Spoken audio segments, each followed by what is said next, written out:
Hi there, Josiah David Fenimore back with another video. We are in chapter 31 of Genesis. Genesis chapter 31. We're moving right along.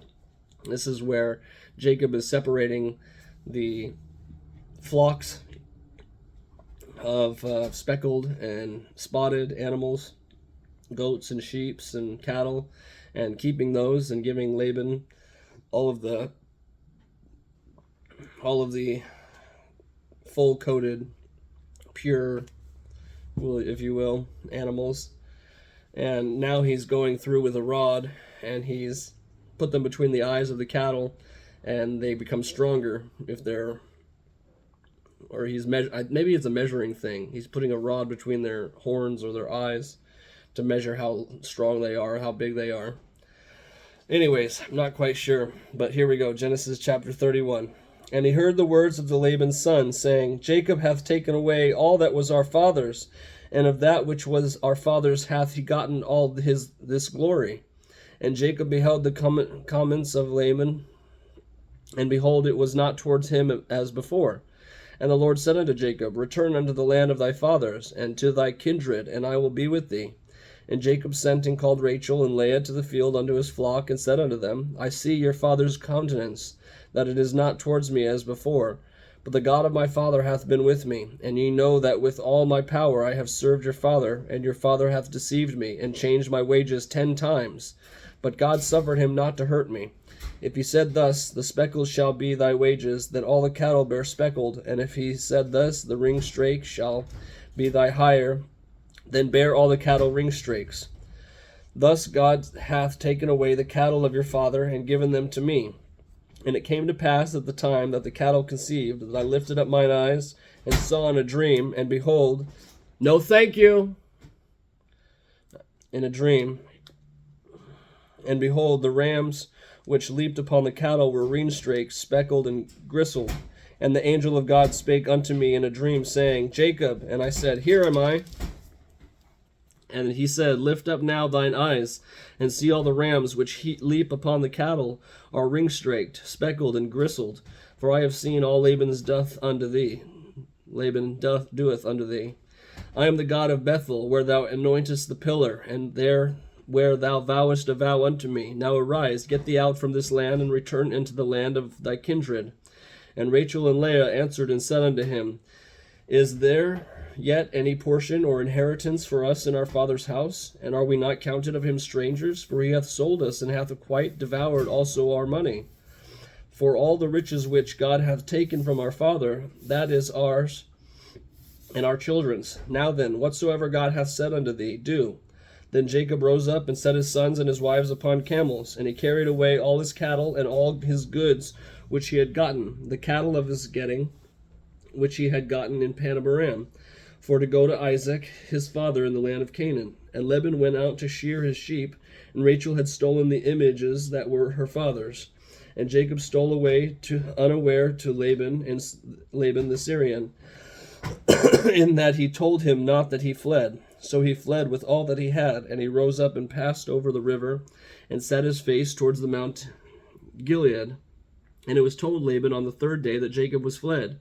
And he took his brethren with him, and pursued after him 7 days' journey, and they overtook him in the mountain Gilead. And God came to Laban in Syrian in a dream by night, and said unto him, Take heed that thou speak not to Jacob either good or bad. Then Laban overtook Jacob. Now Jacob had pitched his tent in the mount, and Laban with his brethren pitched in the mount of Gilead. And Laban said to Jacob, What hast thou done? Thou hast stolen away unawares to me, and carried away my daughters as captives, taken with the sword? Wherefore didst thou flee away secretly, and steal away from me? And didst not tell me that I might have sent thee away with mirth, and with songs, with tabret, and with harp? And hast thou not suffered me to kiss my sons and my daughters? Thou hast done foolishly in so doing. It is the power of my hand to do you hurt. But the God of your father spake unto me yesternight, saying, Take thou heed that thou speakest not to Jacob, either good or bad. And now, though thou wouldest need to be gone, because thou sorest longest after thy father's house, yet wherefore hast thou stolen my goods, my gods? And Jacob answered and said to Laban, Because I was afraid, for I said, Peradventure thou wouldest take by force thy daughters from me. With whomsoever thou findest thy gods, let him not live before our brethren. Discern thou what is thine with me, and take it to thee. For Jacob knew not that Rachel had stolen them. And Laban went into Jacob's tent, and into Laban's tent, Leah's tent, and into the two maidservants' tents, but he found them not. Then went he out of Leah's tent, and entered into Rachel's tent. Now Rachel had taken the images, and put them in the camel's furniture, and sat upon them. And Laban searched all the tent, but found them not. And she said to her father, Let it not displease my lord that I cannot rise up before thee, for the custom of women is upon me. And he searched, but found not the images. And Jacob was wroth with Laban. And Jacob answered and said to Laban, What is my trespass? What is my sin, that thou hast so haughtily pursued after me? Whereas thou hast searched all my stuff, what hast thou found of all thy household stuff? Set it here before my brethren and thy brethren, my brethren and thy brethren, that they may judge betwixt us. This 20 years I have been with thee. Thy ewes and thy she-goats have not cast their young, and the rams of thy flock have I not eaten. That which was torn of beasts I brought not unto thee. I bear the loss of it. Of my hand didst thou require it, whether stolen by day or stolen by night. Thus I was in the day, and the drought consumed me.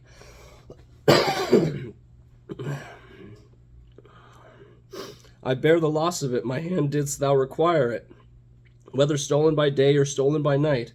Thus I was in the day, the drought consumed me, and the frost by night, and my sleep departed from thine eyes.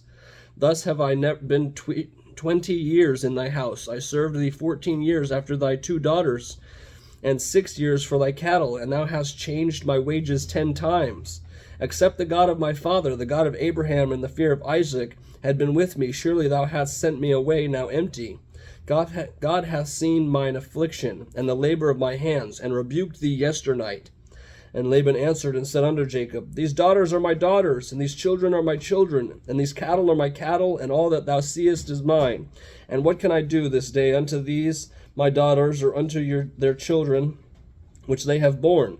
Now therefore come thou, let us make a covenant, I and thou, and let it be for a witness between me and thee.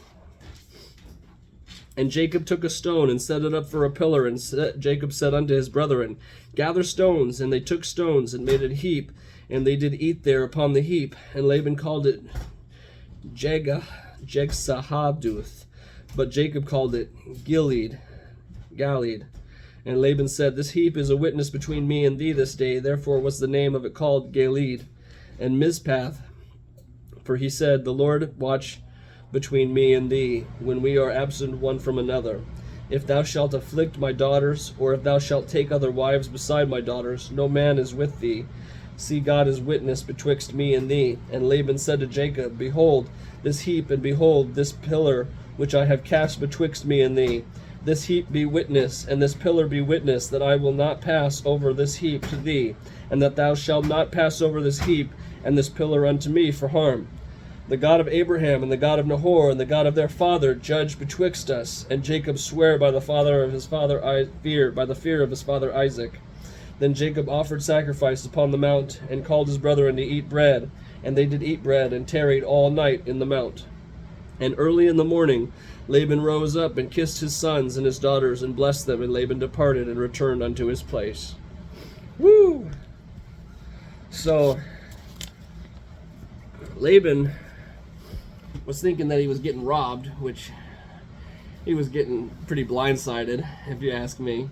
But he had also been doing a lot of the blindsiding. He had been kind of treating Jacob like a servant for some time. So Jacob saw a way to pull a fast one, and was able to gain the majority of the herd, because he claimed all the speckled and spotted ones. Now, after Laban felt like he was dealt harshly with, and Rebekah decided to steal the idols of Laban, then it's funny, I didn't realize that portion of the story before. I don't know why she stole the idols. I mean, she could have been a heathen worshiper, or idol worshiper at the time. But it was something she decided to do, and it doesn't go into much discussion about whether or not she worshipped those idols, but it is interesting that she stole them. And it was just kind of like a mad dash. I don't know, maybe it was a mad dash of the just take anything that's, not hammered down kind of situation. But then she decided to keep it from them while he was searching. She sat upon them and said, it's my time of being a woman and this month. And he's like, okay, well, we won't search under you. They just searched everywhere except for under her, and that's where she hid it, the idols. And so it's just funny to me how God is such a good, gracious God throughout all of man's fickle ideas and ways and notions and trickeries. God is just a faithful God, and he sees beyond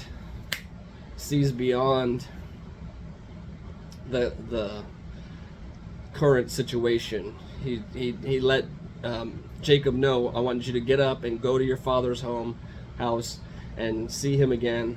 Go back to your father's land in Canaan, and I want you to go now. And so he started leaving and left quickly, and then Laban pursued after him. And then when he caught up to him, he was like, God gave Laban a dream the night before. It was like, you may not see anything bad or anything good about him. And so he just had to say the facts. He was like, you took a bunch of my animals and my herd, and everything that you have is mine, and these are my children, and these are my cattle. And he started off that way. But then he set up Jacob decided to set up an altar and said, let it be between you and me that these things are fair. You changed my wages 10 times. And so Laban was like, okay, yeah, I did do that. And so they made a covenant together at that spot, and they made things well between them. And I think that's really what the Lord is showing me in each chapter, is that he finds a way to make things well between majority of the family members. Sometimes they go through some really rough times, and I think they're about to get through some more with Joseph and his story. His is a powerful story. But the Lord is always making his promises come true at the end. So, very cool. Thank you for joining me for that. And I will see you back in Mark, I believe. We're going to start in the book of Mark. We're going to just keep doing 3 chapters, back and forth. Peace. See you then.